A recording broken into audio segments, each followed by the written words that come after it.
Before I get into the history of Quaternions and how they work, and the history of William Rowan Hamilton, and I guess how he worked, I want to take a moment to say why I ended up making this video in the first place. This video started because I was making a series of videos on the detailed history of Maxwell's equations. That is how I ended up learning about how Maxwell wrote his equations in quaternion form in 1873, and how that inspired Heaviside and Gibbs to make vector physics.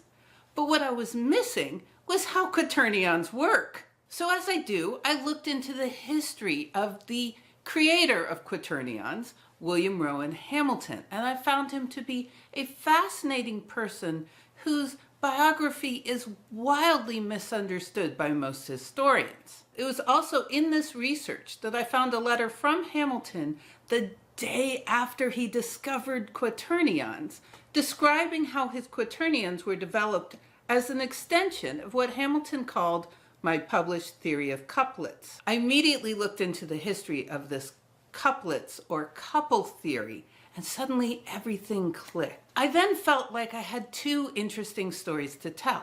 One was a biography of Hamilton and why he's so misunderstood, and one was the history of the development of the math of both couples or couplets, and how that led to triplets, and how that led to quaternions, and then finally how quaternions work, and a little bit about how they developed into vector mathematics.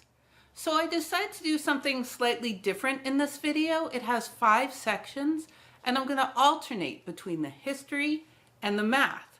So those of you who just want the history can skip the math, and those of you who just want the math can skip the history, and those of you like me who like both can watch both. Ready? Let's go. Part 1, Hamilton's professional life. Almost as soon as William Rowan Hamilton was born to a middle-class Protestant family in Dublin, Ireland in 1805, no one could get over how smart he was. By the time he was 4 years old, his mother gushed that she found her son to be one of the most surprising children you can imagine. It is scarcely credible. His reciting is astonishing, and his clear and accurate knowledge of geography is beyond belief. But you will think this nothing when I tell you that he reads Latin, Greek, and Hebrew. Yes, you heard that right. Hamilton could read 4 languages by the time he was 4. By 1815, when he was 9 years old, his father noted to a friend that William continues his even course of commanding and persevering talent, proficient in Hebrew, Persian, Arabic, Sanskrit, Chaldee, Syriac, Hindustani, Malay, Maratha, Bengali, and was about to start on Chinese. Tragically, when Hamilton was 11, his mother died, and a little over 2 years later, his father died as well, leaving 14-year-old Hamilton in the care of his Uncle James, while his 4 sisters were cared by another pair of aunt and uncles. Hamilton always liked math, but it really took off when he was 16 and his uncle gave him a book of analytic geometry, and he fell into a deep and lifelong love of mathematical functions and geometry, which were to dominate his life from then on. Although his Uncle James continued to push the classics, he wrote, "I fear I shall never be so fond of them as of the mathematics that I am now reading. After all, who would not rather have the fame of Archimedes than that of his conqueror Marcellus?" The next year, a friend showed some of his mathematical work to the Irish royal astronomer named Dr. John Brinkley, who was very impressed and made Hamilton a bit of a local celebrity. The author Maria Edgeworth noted in a letter that the 18-year-old Hamilton was a real prodigy of talents, and that Dr. Brinkley says he may be a second Newton. In college, Hamilton excelled, getting first in every subject. They have this award called the Optime, or Ultimate, that is very rarely given to anyone and considered a lifelong honor. Hamilton won it twice. Then, before Hamilton even graduated college, his mentor, John Brinkley, was made into the Bishop of Cloyne, and the now 21-year-old Hamilton became the new Royal Astronomer of Ireland. Now ensconced at Dunsink Observatory outside Dublin, Hamilton set up house with two of his sisters, Eliza and Grace, and held astronomy lectures, which by the 1830s became very popular with poets and writers, especially as both William and his sister Eliza were published poets and friends with William Wordsworth. As well as poetry and astronomy, Hamilton published a lot on the mathematics of physics. For example, in April 1834, Hamilton published a paper on a new method of dealing with the math of dynamical systems by creating an operator to represent the total energy of the system. These operators ended up being very useful once quantum mechanics was developed and are now called Hamiltonians in his honor. At the time, Hamilton was even more famous for his work on geometric optics, which arguably led to the Hamiltonians. And his fame was so great that by August 1835, the Viceroy of Ireland decided to honor the now 29-year-old Hamilton with a knighthood, becoming, according to an eyewitness, the first person to be knighted by a Lord Lieutenant, either for scientific or literary merit. He remained Ireland's most famous mathematical scientist for the rest of his life. Now I want to go into some details of some of his mathematics. Specifically, I want to go to about a year before he was knighted in September 1834, when he came up with the theories of couples/couplets to explain complex numbers, which, at least for me, helped me understand quaternions. Part 2, the theory of couples or couplets. Let me backtrack a bit and explain a tiny bit what real, imaginary, and complex numbers are. Say you have a problem, x squared equals 9. Then clearly, x equals 3 is a solution.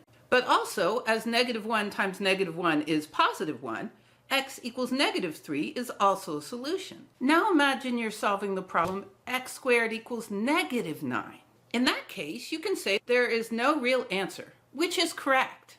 However, back in 1637, the mathematician and philosopher Descartes decided that there were solutions that were, in his words, imaginary. This idea was then taken up by Euler, where he defined the term imaginary to be equal to the square root of -1. And in 1751 noted that if you have imaginary solutions, they always come in pairs. Therefore, in the case of x squared equals -9, x has two imaginary solutions. X equals plus or minus 3 times the square root of -1, or x equals plus or minus 3i, where I, the imaginary number, is equal to the square root of -1. But what if you had a problem with a more complicated solution, like y minus 1 squared equals -9? In that case, y minus 1 equals 3i, or y minus 1 equals -3i.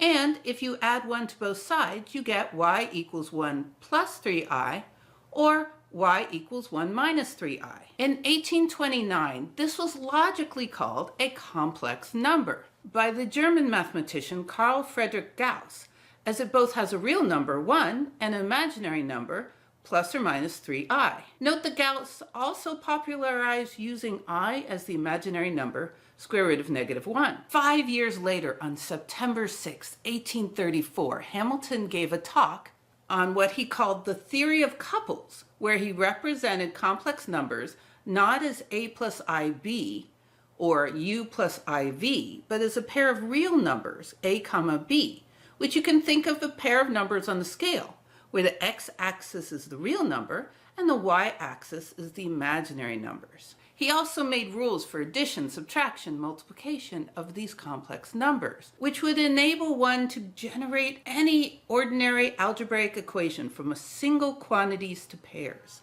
and so interpret the research of all its roots without introducing imaginaries. So I want to talk about the multiplication in a little bit more depth. Imagine you have two complex numbers. Well, you can just multiply it out. So x plus iy times a plus ib will give you 4 terms for multiplying all 4 things to each other. One of the terms has no imaginary term, and one of them has I squared. But since I squared equals -1, you get two real terms, x times a minus y times b, and two imaginary terms, x times b plus y times a. That is why in Hamilton's couple notation he wrote, x comma y times a comma b is xa minus yb, comma, xb plus ya. This method continues to be used regularly in mathematics to this day. Now let's take a break from the math and go back to Hamilton's life. Part 3, Hamilton's personal life. On August 17th, 1824, when William Hamilton was only a 19-year-old college student, he met a beautiful 24-year-old woman named Catherine Disney and quickly became smitten. By January 1825, Hamilton was writing his Uncle James that Miss Disney, beautiful as she is appealing, but it is her mind and her heart with those who know her that are the objects which engage their attention and secure their love. Then, tragically for the couple, in February 1825, Hamilton was told by Disney's mother that she was going to wed another. Hamilton was distraught, and for a brief moment, he even contemplated jumping into a river and killing himself.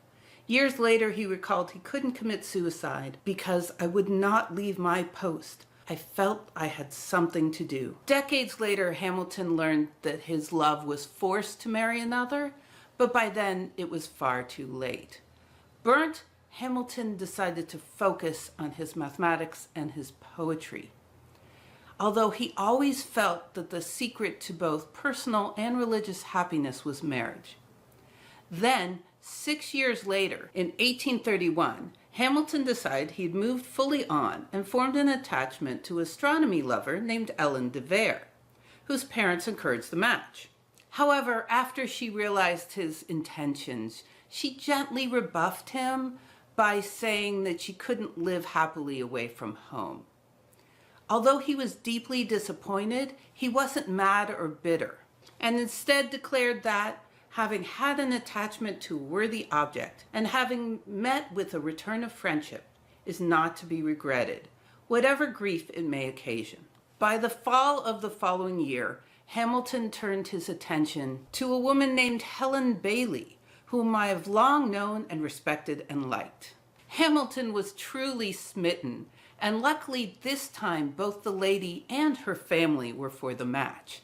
By November, he wrote to Helen's sister that he needed to be more careful, as he accidentally called Biela Comet Bailey's Comet after her. Then a week later, he heard that both Helen and her elderly mother were ill, and he wrote this loving letter declaring, "How gladly would I, if I were permitted, minister by your sickbed and try to soothe and comfort you." Helen recovered quickly, and by December 1832, she had formally agreed to the match.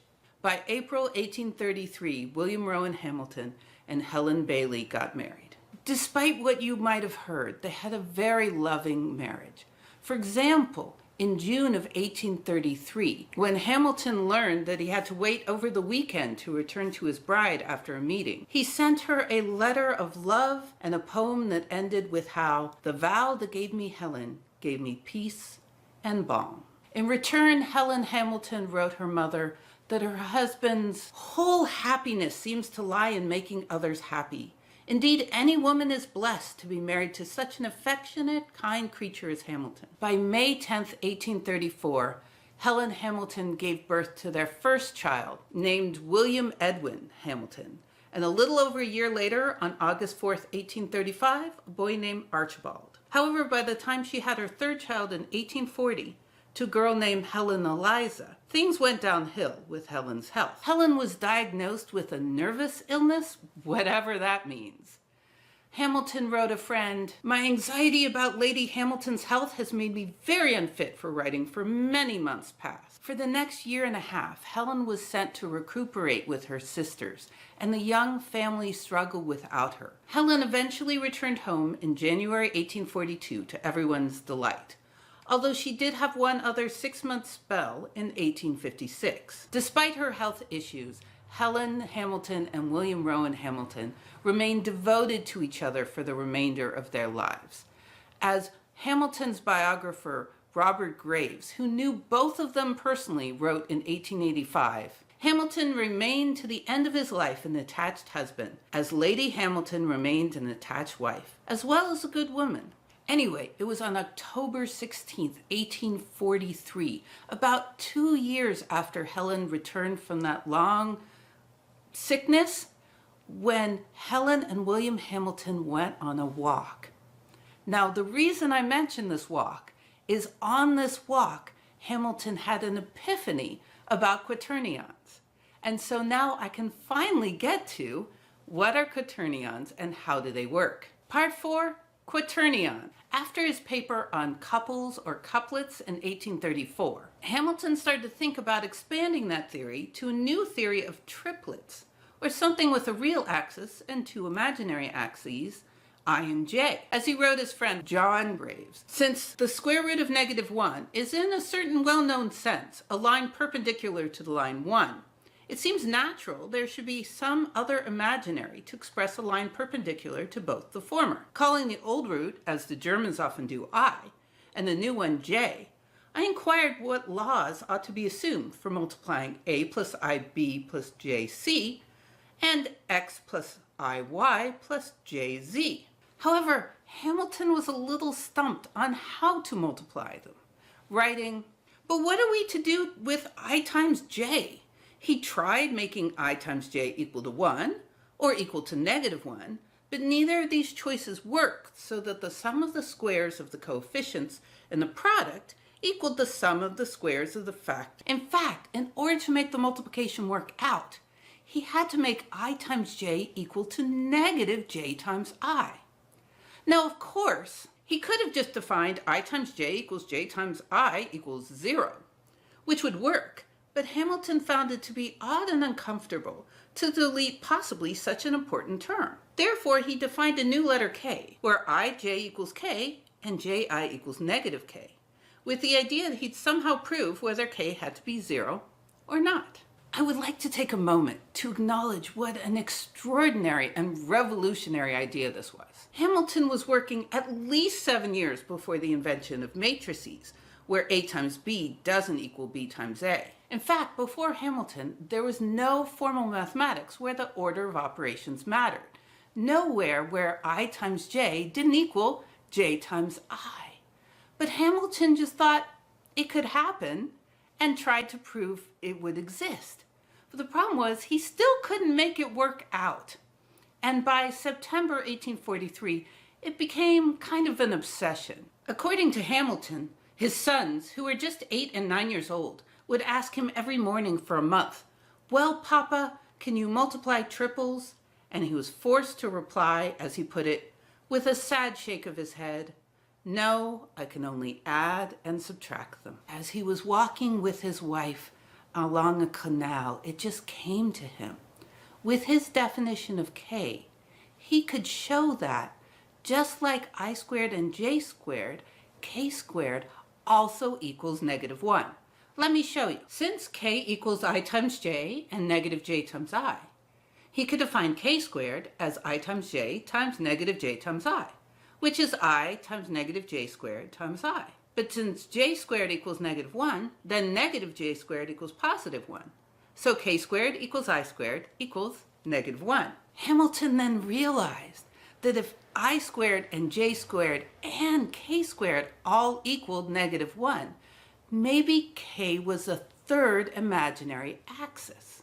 His system would therefore have 4 parts, a real part and 3 imaginary directions, I, j, and k. The fact that it has 4 parts is why Hamilton instantly called it a quaternion, quarter for 4. As he wrote his friend the next day, "We must admit in some sense a 4th dimension of space for the purpose of calculating with triples." With this setup, Hamilton then needed a way to multiply k times I and k times j, but he realized that with his definition of k and the knowledge that I squared and j squared and k squared equaled -1, this was easily done. As he put it, I saw that we'd probably ik equals negative j, because ik equals I times ij, and I squared equals negative 1. In reverse, if you multiply k times I and use k equals negative ji, you get ki equals negative ji times I, which equals j times negative I squared, which equals j. So that in symmetry with the definition of k, which equals both ij and negative ji, j equals both ki and negative ik. Also, jk equals j times negative ji equals negative j squared times I, which equals I, and kj equals ij times j, which equals ij squared equals negative I. So I equals both jk and negative k times j. In total, Hamilton's rules are I squared equals j squared equals k squared equals negative 1, and the equations I equals jk equals negative kj, j equals ki equals negative ik, and k equals ij equals negative ji. Hamilton then immediately simplified this into a single statement. I squared equals j squared equals k squared equals ijk equals negative 1. Note that all 6 equations relating I, j, and k can be found by multiplying ijk equals negative 1 by different letters and then using the fact that any of the letters squared equals negative 1. You should try it out, it's pretty cool. Hamilton was overwhelmed with excitement about the discovery, and as he told his son Archibald, I could not resist the impulse to cut with a knife on the stone of the bridge as we passed it the fundamental formula with the symbols ijk, namely I squared equals j squared equals k squared equals ijk equals negative 1. Unfortunately, Hamilton's graffiti has faded over time and been replaced by a plaque. Now that Hamilton had these relations, he could make rules to multiply 4-part quaternions just as he had rules to multiply 2-part couplets. By July 1846, he added some new vocabulary to the quaternion. He called the real term the scalar, and he called the terms with I, j, or k the vector.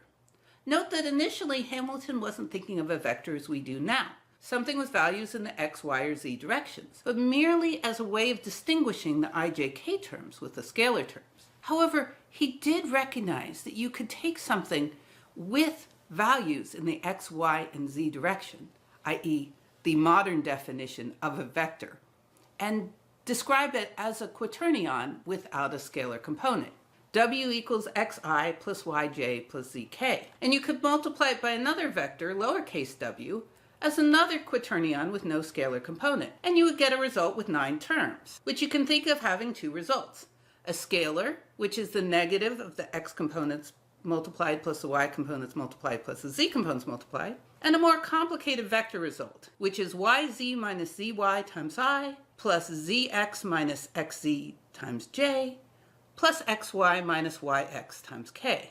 But that's not all. In October 1847, Hamilton decided that since physicists often use the operator ddx squared plus ddy squared plus ddz squared, it made sense to him to make a quaternion operator that was defined as I ddx plus j ddy plus k ddz. Note that he kept on changing the orientation of the triangle, but we stuck with the triangle facing up. The reason Hamilton did that is because in that case, the triangle squared would give a result with only a scalar component and no vector component, and the scalar component would be negative ddx squared plus ddy squared plus ddz squared. Note that I'm going to call this the del operator because that is one of the many names it was eventually given. Also notice that because this del squared operator is a scalar, one can use it without quaternions at all, which James Clerk Maxwell did without the negative sign in 1864. Anyway, Hamilton noted in 1847 that perhaps not less remarkable, nor having less extensive consequences, is that if he used this function times any other vector, tuv, you would get a quaternion where the scalar part is the negative derivative of the x component dx plus the derivative of y component dy plus the derivative of z component dz, and the vector component is dv dy minus du dz times I plus dt dz minus dv dx times j plus du dx minus dt dy times k. Hamilton explained his logic a little bit more in his book, Lectures in Quaternions, written in 1853, where he added that this operator must yet become extensively useful in the mathematical studies of nature, especially with regard to the modern researches in analytic physics respecting attraction, heat, electricity, and magnetism. Hamilton's statements about electricity and magnetism were particularly prescient because as soon as James Clerk Maxwell read his friend Peter Tait's book on quaternions, written in 1867, Maxwell started to find lots of uses for it in his magneto-electric equations. And soon, Maxwell started adding new names to all these functions. For example, he named the scalar of del V the convergence of the function, as he showed how the function changed as it converged on a point.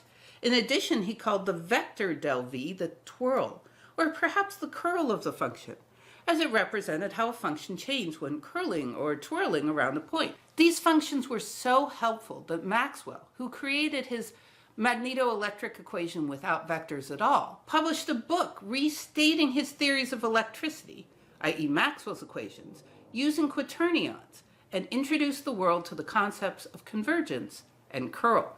It was that book that inspired a telegraph operator named Oliver Heaviside to quit his job and devote himself to understanding Maxwell's equations. By December 2nd, 1882, Heaviside decided that although quaternions are a very remarkable system of mathematics, he found the operations too difficult and complicated to use regularly. However, Heaviside decided it would be useful to use Maxwell's ideas of convergence and curl just without the quaternions, i.e. to define the convergence as the negative x derivative plus y derivative plus z derivative, and to define the curl separately for each direction. Then in April 1883, Heaviside decided to remove the negative sign from the convergence and call it the divergence, writing, "We may as well use the term divergence for the same quantity with a positive sign prefix.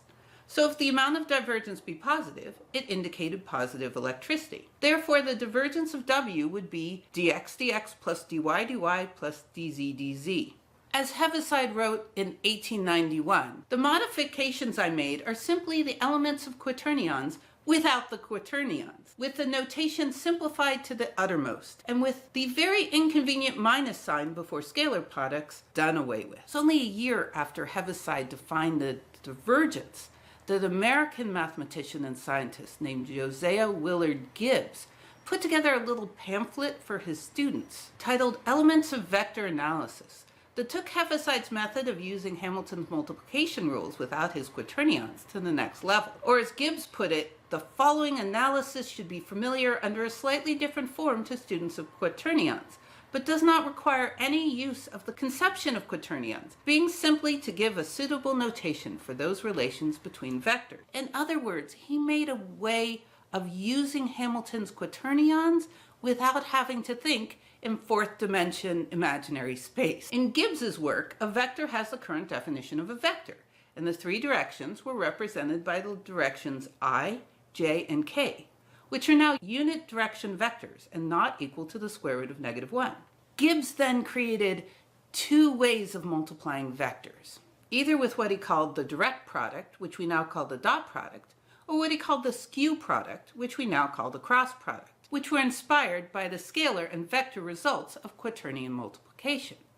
Recall that if you have a quaternion, W equals xi plus yj plus zk, and multiplied to another quaternion lowercase w, the scalar result is the negative multiplication of the x components plus the y components plus the z components. Now compare that to Gibbs' direct or dot product, which only differ by the removal of the negative sign. In addition, the vector result of multiplying two quaternion vectors is this, which is exactly the same as Gibbs' result for the skew or cross product. Gibbs also realized that he could relate Heaviside's divergence and curl functions to Hamilton's del operator and the dot product or the cross product.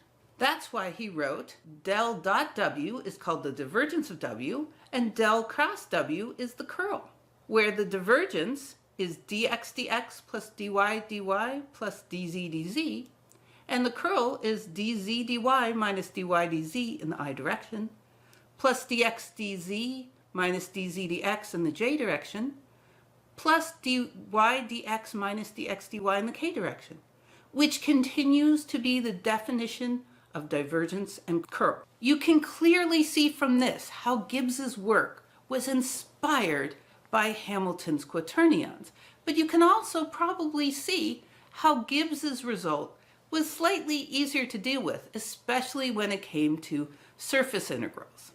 However, Gibbs did not publish his book, although he did send a copy to Heaviside in 1888, so it's mostly ignored until Gibbs's student Edwin Bidwell Wilson published a book on vector analysis in 1901, which was a textbook founded upon the lectures of J. Willard Gibbs. It was only a few years before Gibbs's death, with the publication of his student's book, scientists and mathematicians slowly started to incorporate Gibbs's notation for vector physics, as we continue to do to this day.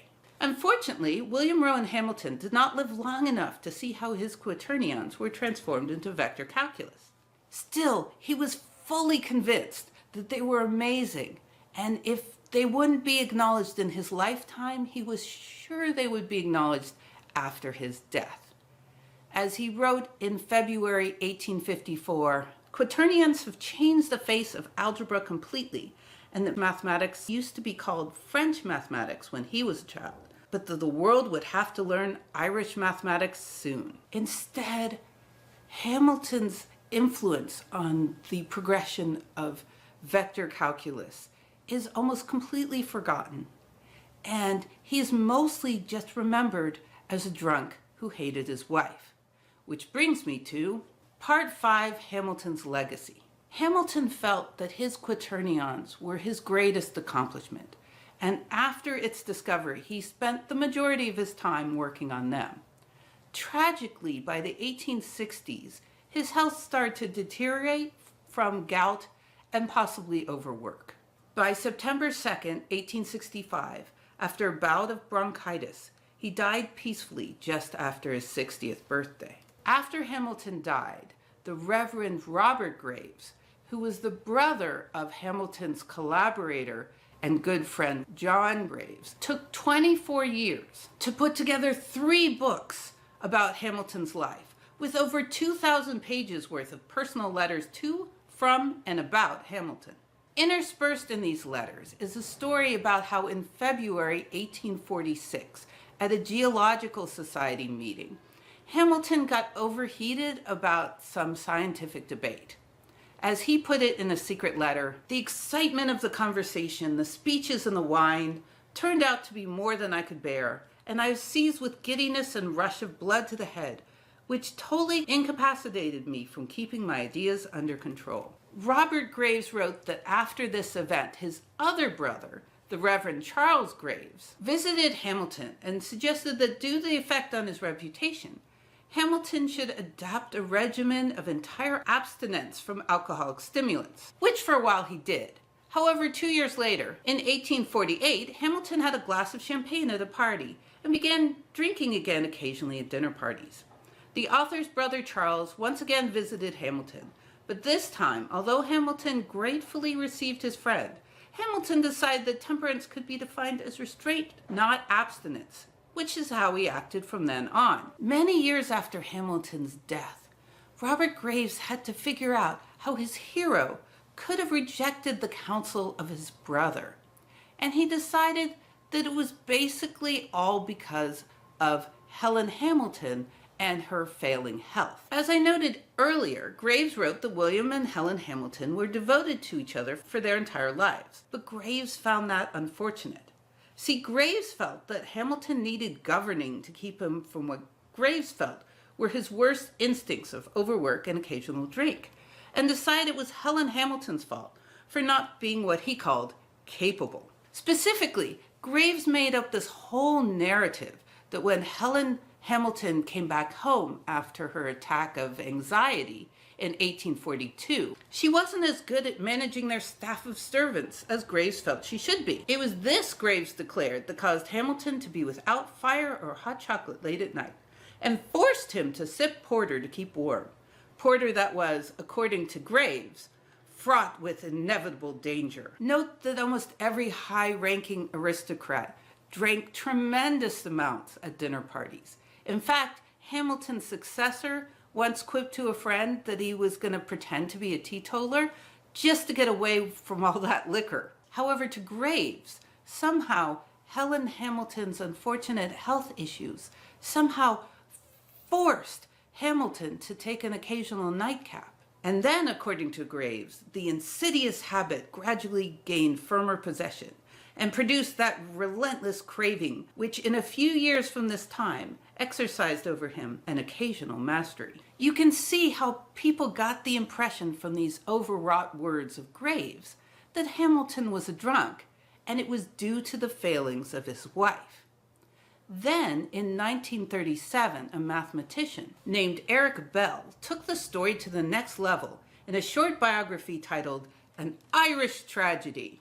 In this version, Hamilton never loved his wife, Helen, and was instead properly hooked by an ailing female who either through incompetence or ill health let her husband's slovenly servants run his house as they chose. Unlike Graves, Bell had nothing but contempt for Helen, calling her a weakling whose behavior forced Hamilton to take nourishment from a bottle.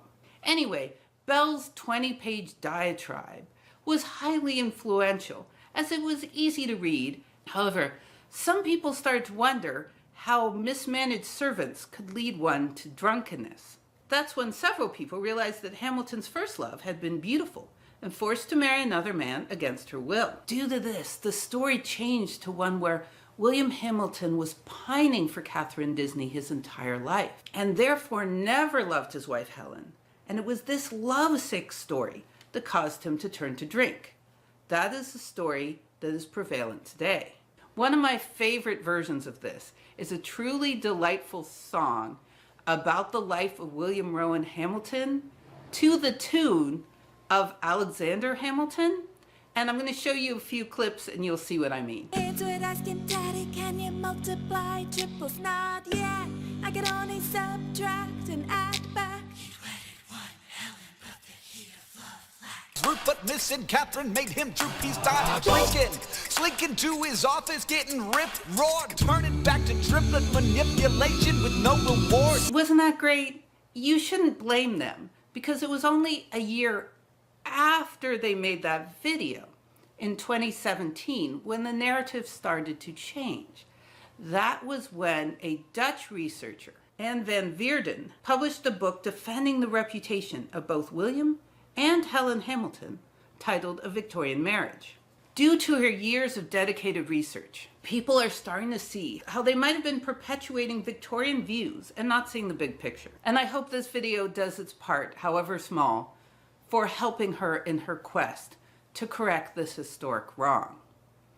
There is one aspect of Hamilton's life that is even more malign than his personal one, and that is the view of the Quaternions. Because although Quaternions are highly respected among mathematicians and computer scientists and programmers, it tends to be completely ignored or dismissed by most physicists. As the author Eric Bell said in 1937, remember the guy who was like, Helen Hamilton is a weakling who forced Hamilton to drink? Quote, Hamilton's deepest tragedy was neither alcohol nor marriage, but his obstinate belief that Quaternions held the key to mathematics of the physical universe. The strange thing is Eric Bell should have known that Hamilton was right. Quaternions are the key for the mathematics of the physical universe. Why are so many people taught the Quaternions were replaced by vector calculus instead of inspiring vector calculus? Well, that has to do with a pretty vicious debate between Oliver Heaviside and his protege Peter Tate, with input from Maxwell, Gibbs, Hertz, and more. And that story is next time on the evolution of wireless. Thanks for watching my video. Some of you might have noticed I've changed my tagline from the Lightning Tamers to the evolution of wireless. And that is because I finished doing videos on the history of electricity and how it got developed and put in the house. And I put it into my first book, The Lightning Tamers, which is available wherever fine books are sold. I'm now working on my next series of videos, which will be incorporated in the book, The Evolution of Wireless, from Sir Isaac Newton to Hedy Lamarr. And I'm also working on my second book, which is going to be called The Radium Revolution. So make sure to hit that subscribe and the bell thingy and all that, because I have lots of great stories to tell. Also, I put the script for this video with not only citations, but clickable citations on my website, www.kathylovesphysics.com, so you should check that out. A big thank you to my patrons who are always so helpful. If you want to join their ranks, there is a link down below. And a special thanks to Anne Van Veerden for her incredible and dedicated research, as well for taking so much time to help a complete stranger get this right. I put a link to her book and website down below. Stay safe and curious, my friends, wherever fine books are sold. I thought I did a very good job with that. Similarly,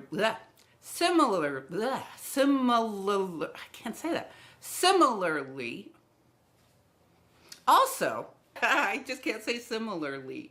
Too hard for me.